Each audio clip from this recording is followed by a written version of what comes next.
स्वागत है आपका स्टडी फॉर सिविल सर्विसेज में। दोस्तों, अनुकूलन पर इस अध्याय में चर्चा होगी। मतलब ये जो वीडियो लेक्चर है इसमें हम अनुकूलन के बारे में चर्चा करेंगे। अनुकूलन का मतलब क्या होता है? किसी चीज का अनुकूलन, हम कहते हैं कि कोई वस्तु हमारे अनुकूल है, कोई परिस्थिति हमारे अनुकूल है, हमारे हिसाब से है। अनुकूल होने का मतलब क्या? वहां हम आसानी से जीवित रह सकते हैं या उस चीज को सहजता से अपना सकते हैं। ऐसी वस्तु को हम कहते हैं कि वो हमारे अनुकूल है। और अनुकूल नहीं होती तो हम कहते हैं कि हमारे विपरीत है, प्रतिकूल है। तो ये जो अनुकूलन की क्रिया है, इसमें जीव जंतु या जो पेड़ पौधे होते हैं वह किसी खास जलवायु में अपने आप को जीवित रहने के लिए ढाल लेते हैं ताकि वो वहां पर सरवाइव कर सके, जिंदा रह सके। यह बात हो रही थी मरुस्थलों की, और मरुस्थलों को हमने देखा कि वो कहाँ पाए जा सकते हैं, मतलब उनकी जो अवस्थिति है वो कहाँ कहाँ हो सकती है।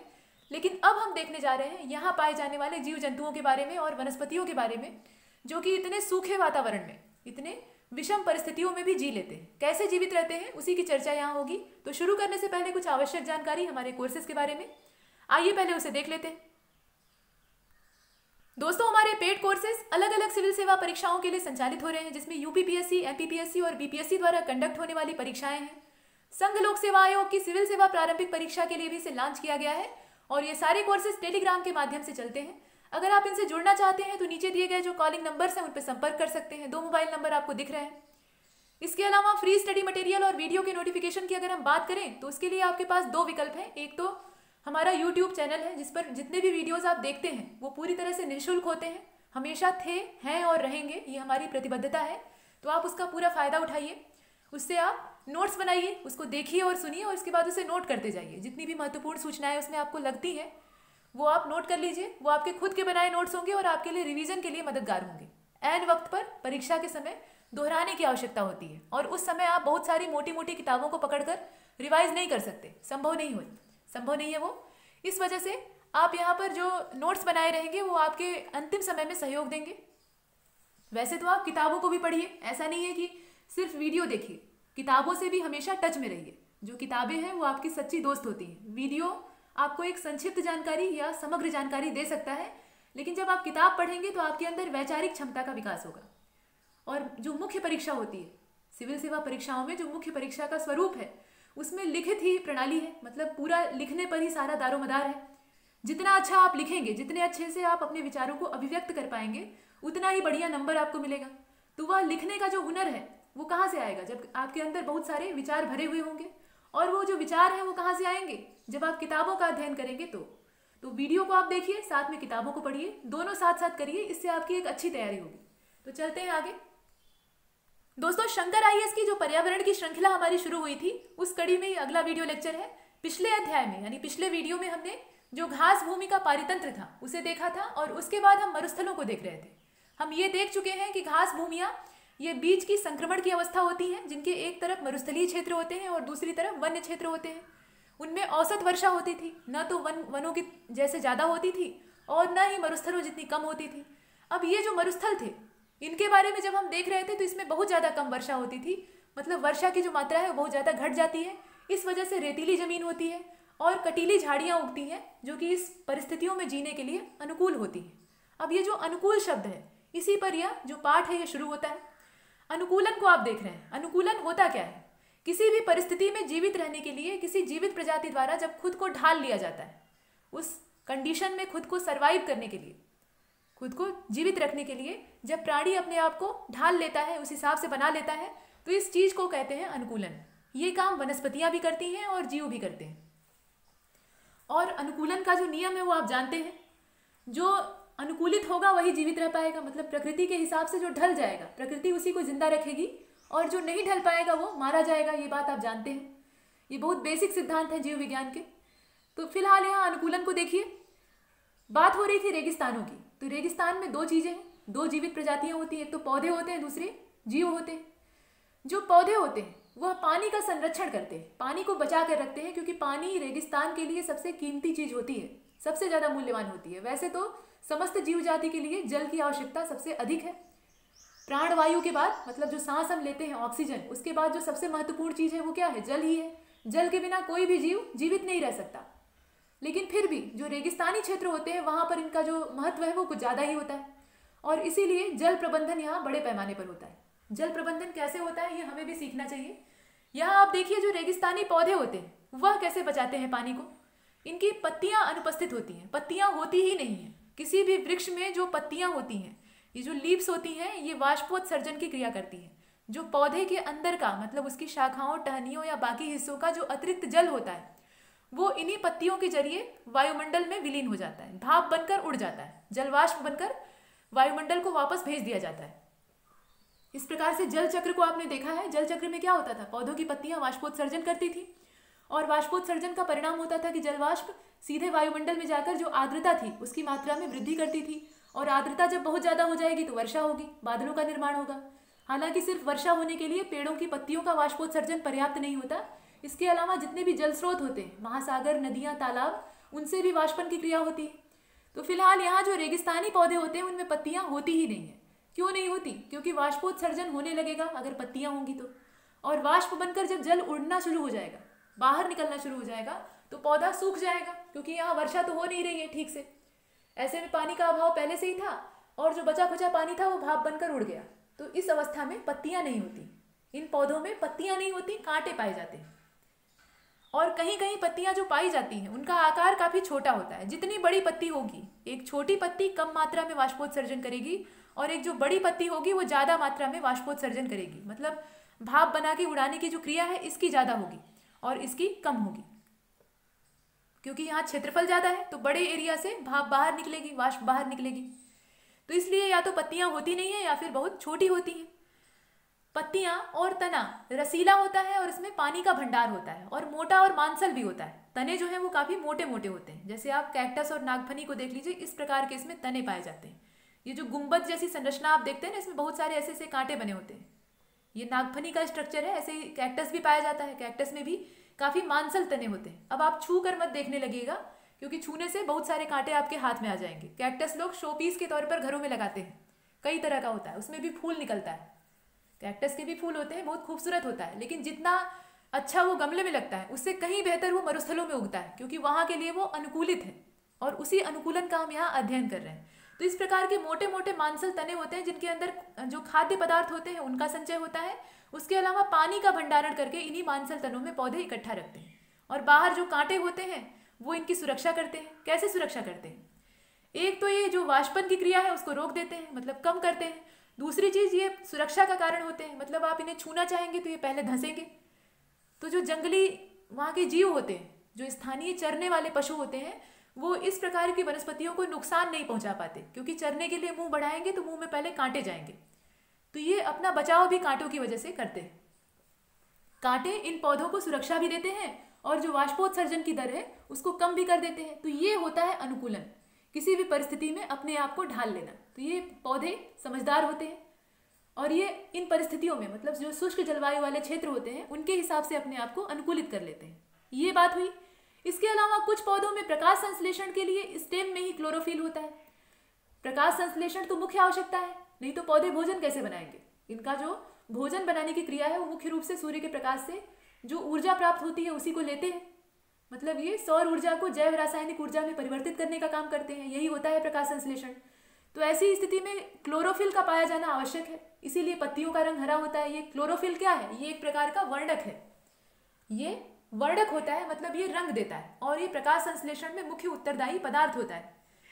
तो इनके स्टेम में ही मिलता है। स्टेम में मतलब तने में मिलता है। जो ये पौधे होते हैं इनमें जब पत्तियां नहीं होती हैं तो आप सोचेंगे कि पत्तियों के सहारे ही तो प्रकाश संश्लेषण होता है, लेकिन इनके तनों में क्लोरोफिल पाया जाता है और तने ही प्रकाश संश्लेषण के लिए यहाँ पर काम करते हैं। जो काम पत्तियों का था वो काम अब तने करते हैं।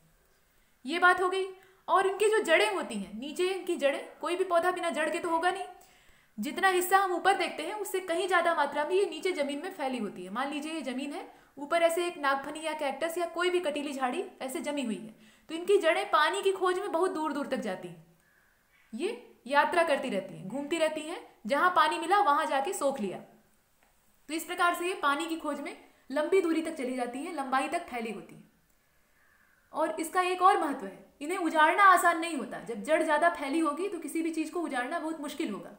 संक्षिप्त जड़ वाले पौधे जल्दी नष्ट हो जाते हैं, और जो दीर्घ लंबाई की जड़ें होती हैं ऐसे पौधों को नष्ट करने में बहुत समय लगता है, या जल्दी वो खत्म नहीं होते। जैसे आप पीपल और बरगद को देख लीजिए, हालांकि वो रेगिस्तानी नहीं है, लेकिन यहाँ जिक्र इसलिए किया जा रहा है क्योंकि जड़ों की बात हो रही है। इनकी जड़ें बहुत लंबी दूरी तक जाती हैं, चाहे पीपल हो या बरगद हो। इनका जो जड़ का तंत्र होता है वो उनकी जो बाहर की संरचना है उससे कहीं ज़्यादा जटिल होता है। आप देखे होंगे जो बरगद और पीपल के पुराने पेड़ होते हैं वो काफ़ी जटिल होते हैं, मोटी मोटी शाखाएं होती हैं। और बरगद की संरचना तो काफ़ी उलझी हुई होती है, उसमें दाढ़ियाँ होती हैं और वो दाढ़ियाँ असल में जड़ें होती हैं जो कि नीचे ज़मीन को जब स्पर्श करती हैं तो वहाँ से नया पौधा जन्म लेता है।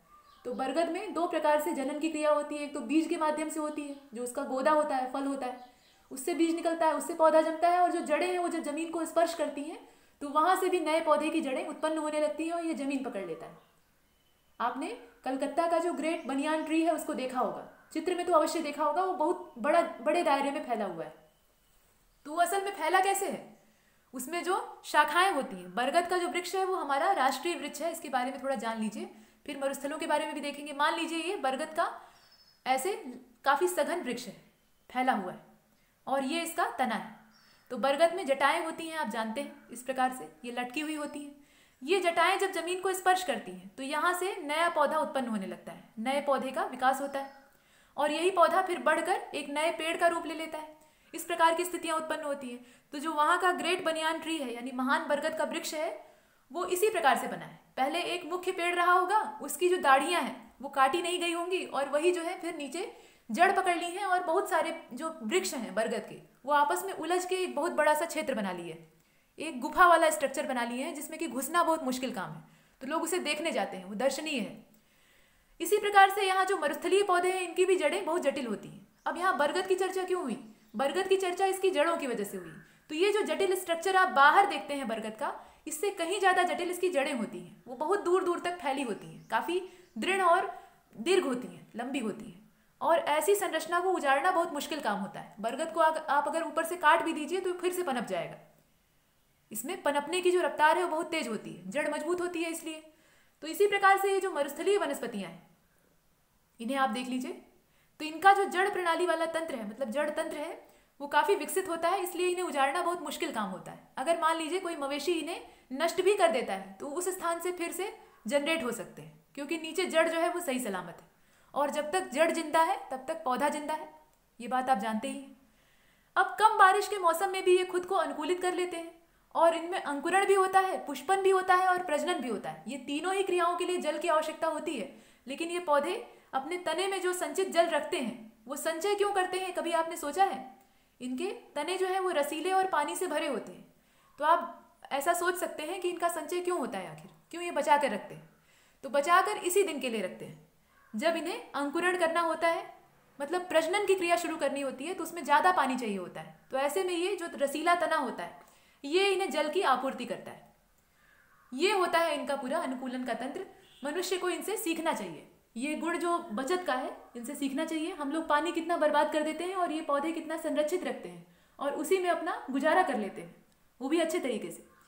ये तो बात हुई पौधों की। इसके बाद हम जानवरों को देखेंगे।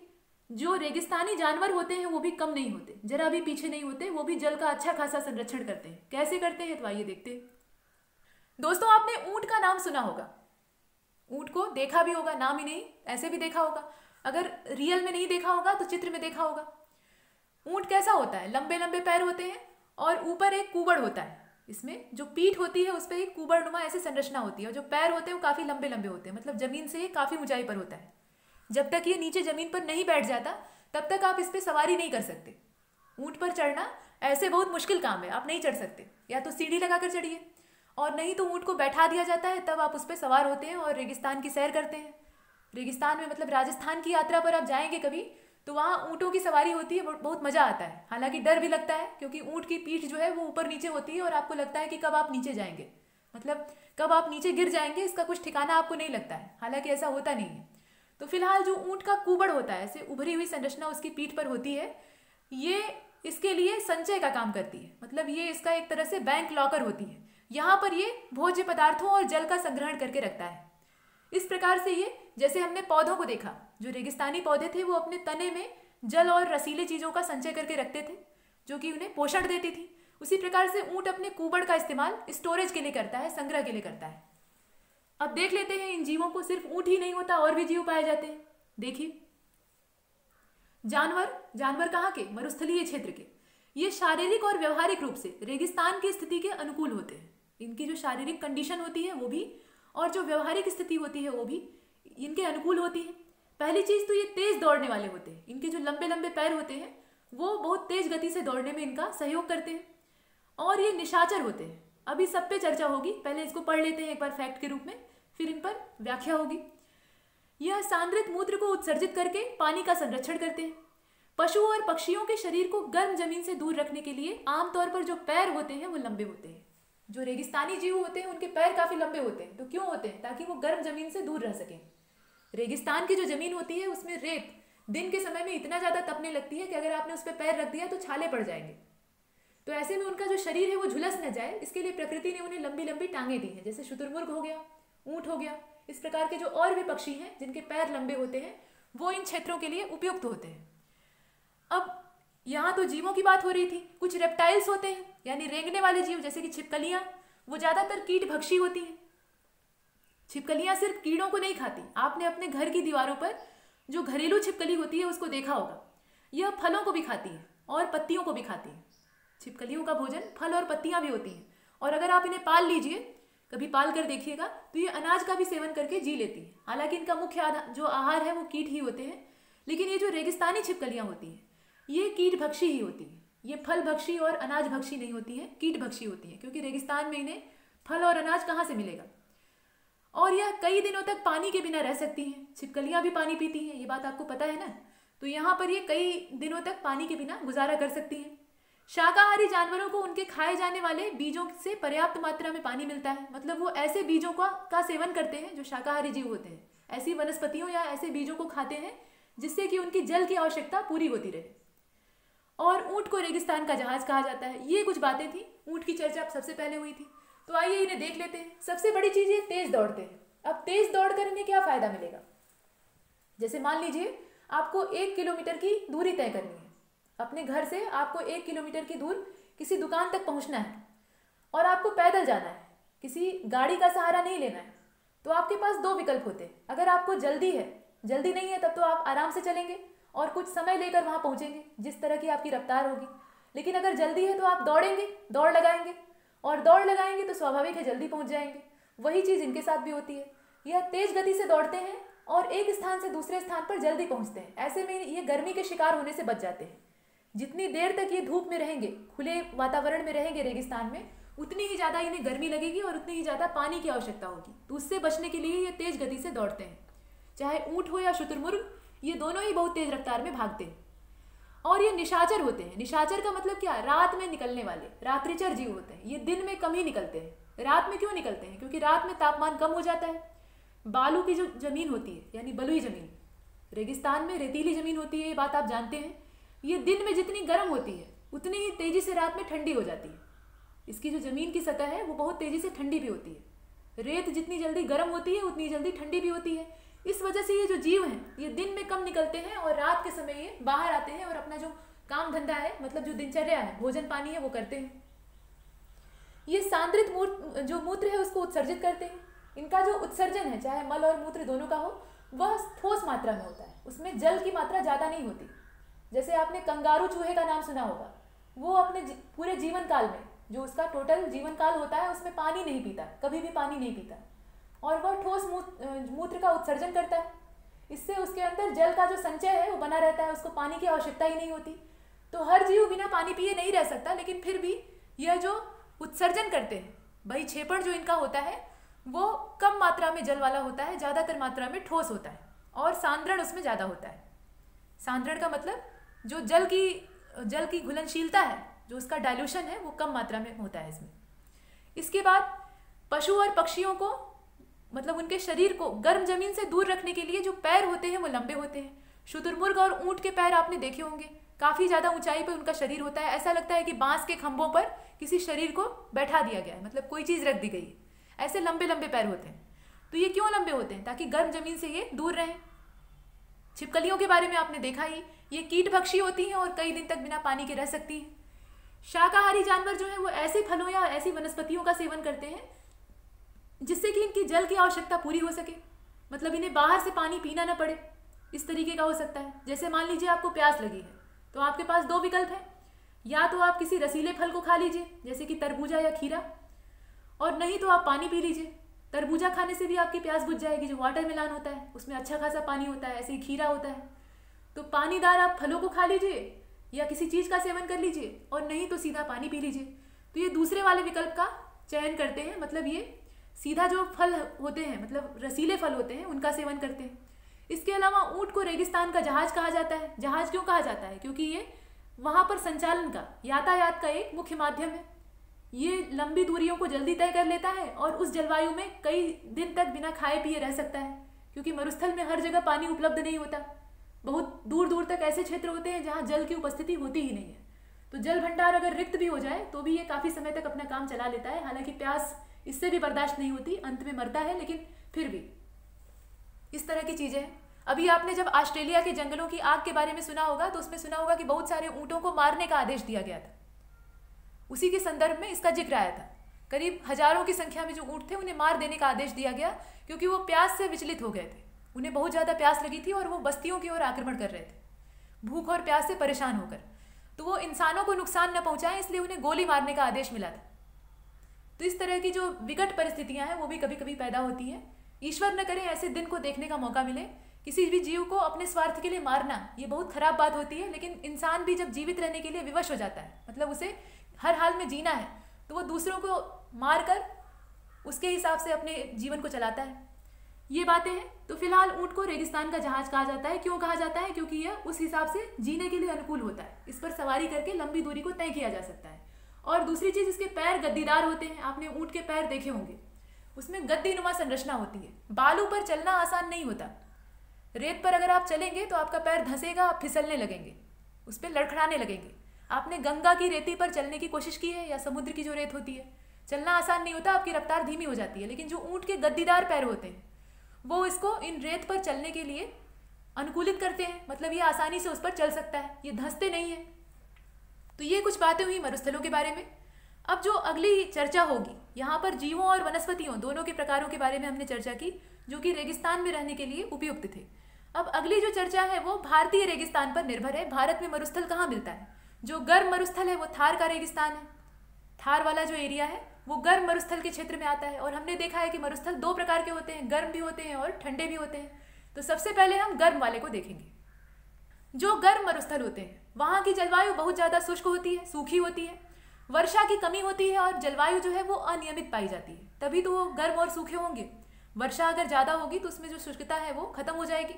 बहुत ज़्यादा सूखे होते हैं, इनकी जो जलवायु है उसकी बात की जा रही है। और अभी हम बात कर रहे हैं थार रेगिस्तान की। ये भारत के संदर्भ में जो मरुस्थल है, वैसे तो पूरी दुनिया में फैले हुए हैं, लेकिन भारतीय मरुस्थल जो है उनकी चर्चा कर रहे हैं। तो थार का रेगिस्तान गर्म रेगिस्तान है। अभी जो ठंडा वाला है उसको भी देखेंगे। तो देखिए, जलवायु जो है वो बहुत ज़्यादा शुष्क होती है, वर्षा की कमी और अनियमितता होती है, तापमान में बहुत ज़्यादा विविधता पाई जाती है, टेम्परेचर डिफरेंस बहुत ज़्यादा होता है। दिन का तापमान कुछ और रात का तापमान कुछ और, तापांतर बहुत अधिक होता है। रात में जितनी जल्दी बालू ठंडा हो जाता है, इस वजह से ठंडी की मात्रा बढ़ जाती है, और दिन में गर्मी की मात्रा बहुत ज़्यादा होती है। चिलचिलाती हवाएं चलती हैं और इनका जो वेग है वो अप्रैल से जून के दौरान प्रबल हो जाता है। हम जानते हैं कि अपने देश में अप्रैल से जून के दौरान जो उत्तरी क्षेत्र है उसमें गर्मी पड़ती है। तो उस मौसम में, मतलब अप्रैल से जून वाला जो मौसम था, जो इस समय चल रहा है वर्तमान में, इसमें वहाँ पर चिलचिलाती हवाएं चलती हैं, मतलब बहुत गर्म हवाएं होती हैं जिन्हें कि झेलना बहुत मुश्किल होता है। और जो सापेक्षिक आर्द्रता वातावरण की होती है वो भी काफ़ी कम होती है। आर्द्रता की मात्रा हमेशा कम रहेगी। आर्द्रता की मात्रा ज़्यादा होगी तब वो मरुस्थल रहेगा ही नहीं, तब वहाँ वनस्पतियों की पैदावार होने लगेगी। चूँकि यहाँ पर सूखा इलाका होता है, नमी की मात्रा ही कम होती है, आर्द्रता ही कम होती है, इसी वजह से मरुस्थल बनते हैं। हमने देखा है कि मरुस्थल कैसे बनते हैं। किसी भी क्षेत्र को हम मरुस्थल तब कहते हैं जब वहाँ वर्षा का जो औसत है वो काफ़ी कम हो जाए और सभी प्रकार की वनस्पतियों के लिए प्रतिकूल जलवायु पाई जाती है।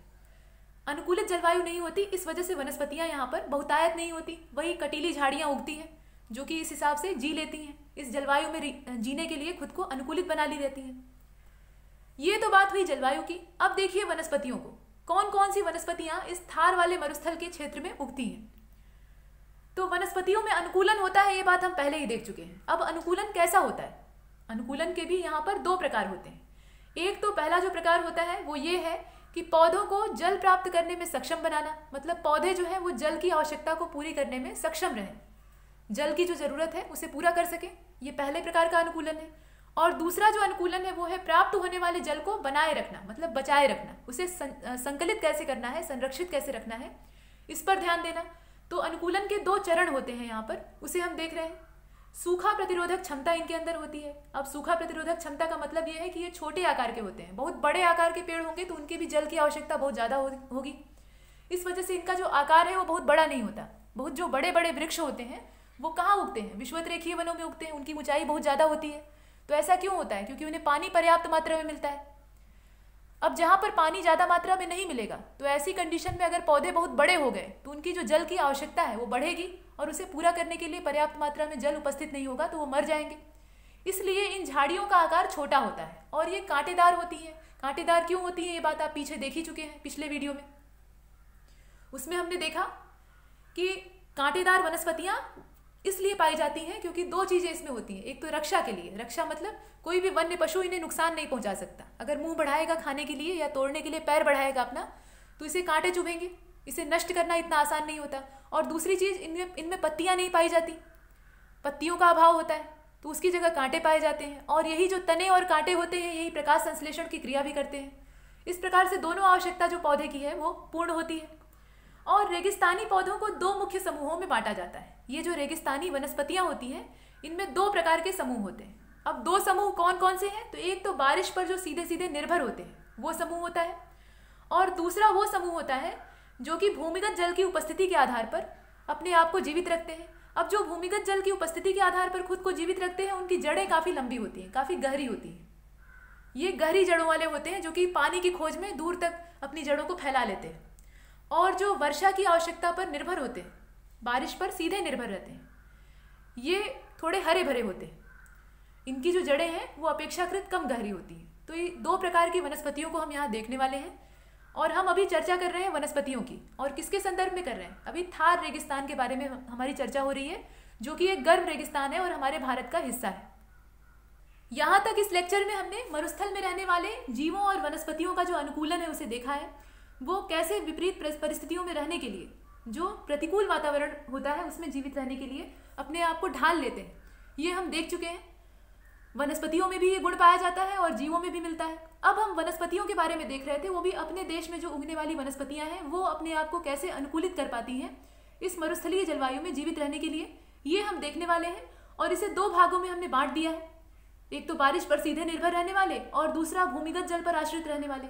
तो इन प्रकारों का अध्ययन हम अगले लेक्चर में करेंगे। इसमें इतना ही, और तब तक के लिए नमस्कार।